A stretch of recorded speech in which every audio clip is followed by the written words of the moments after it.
Your brother, your friend, your dietitian, back again for another installment in spirit, nutrition, the science of the self-image. Let's get it popping. Self-image science, the science of self-image, self-image psychology. What is the self-image? Well, the self-image can be defined as how you look when you take your selfies. No, the self-image is the image one carries of oneself. How an individual views himself or how an individual views herself. So,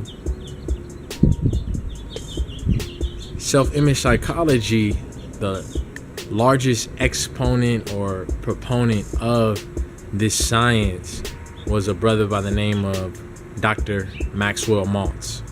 He's from the first half of the 20th century. He really expounded upon and shared his knowledge of the self-image. But the self-image is how you see yourself based on what you've seen, heard, or been taught about who and what you are. So the self-image begins from birth. In fact, it begins before birth, during the gestation period, really, because you can begin hearing sounds, voices, etc., your mother's heartbeat, when you're only 6 months in 6 months of development, 6 months of gestation inside the womb. Also, your mother's emotions and perceptions of who and what you can become is imbued in you as an infant, right? So when you come out, how your parents treat you, your grandparents treat you, how society looks at you, how you're perceived, it all stamps an image of yourself, of who and what you can become, who and what you are. And you get that from television as well. As you get older, you get that from your friends and associates, books that you read, any type of media that you consume. It lets you know what kind of person you can become. What's important here is that human beings are unique. We're unique in that our mind is our greatest asset, is our greatest tool, and we can actually change and develop. We're not like all the animals, insects, and things that I'm seeing in my backyard here. There's a white butterfly, hummingbird just flew past. Beautiful, I think they're called, it's not a lark, forgot the name of the bird, but it's a yellow bird that just flew past. They're all bound by instinct, by the genetic code, whereas human beings, we're not like a tree or an insect or a bird. We are physically, but in terms of the mental, psychological, and emotional, because of our cerebral cortex, we can change and develop. So your self-image is created from early childhood, birth, the first 7 years of your life, really, but it's still reinforced afterwards. And it's placed in the unconscious mind and the subconscious mind. The subconscious and unconscious minds control your autonomic system, your central nervous system, things that are done automatically, your digestion, etc. All the things that are automatic, sleep patterns, all of that. But in addition to that, your subconscious mind also harbors beliefs. All your belief systems are stored in the back of your mind. It's a beautiful yellow and black butterfly. I'm sorry, I'm a little distracted. But all your beliefs are stored in your unconscious and subconscious mind, and they govern your everyday behavior unconsciously. So yourself, the image that you hold of yourself is very important because it's going to determine how you behave in relation to everyone else in society. So you may see yourself as a victim. You may see yourself as a loser. You may see yourself as an alpha, an executive, a winner, a victor. You may see yourself as someone who is successful, or you may be focusing on all your failures, all your shortcomings, all the times you slipped up, all the mistakes you made, and you may define yourself based upon that. So one thing that Dr. Maxwell Maltz did, and he discovered, was that people's self-image can change. And how did he discover that? Well, he was a plastic surgeon, right? So he had lots of history and lots of experience with seeing people physically drastically change. So like for me, I have a unibrow, and what are some other quote unquote flaws? My ears back here, they're actually not my earlobe, but a part of my ear is like flat. Like I have like elf looking ears. It doesn't bother me. My hairline's going back a little bit. These things don't bother me, just because I don't tap into that belief system. But some people are depressed. Their self-image is depressed by those flaws, those things that they were born with, right? Those defaults, those faults. And so what Dr. Maxwell realized in Psycho-Cybernetics, he expounds upon it, but what he realized was that when he fixed those ears, when he got rid of that scar with his plastic surgery, those people who previously were timid, taciturn, quiet, didn't make eye contact, lacked confidence, they later became extremely confident, outgoing, public speakers, successful in their career, began dating the attractive opposite sex. Their total confidence, their total behavior, their total swagger, their total belief system about who and what they were drastically changed. And I've seen this in my personal life with my grandmother. My grandmother, she was extremely overweight, over 200 pounds in her 50s, and she went on a program called Weight Watchers, and she lost over 75 pounds. When that happened, her total self-image changed. How she communicated with us changed. She became more confident, more sassy. She unfortunately started like cursing more.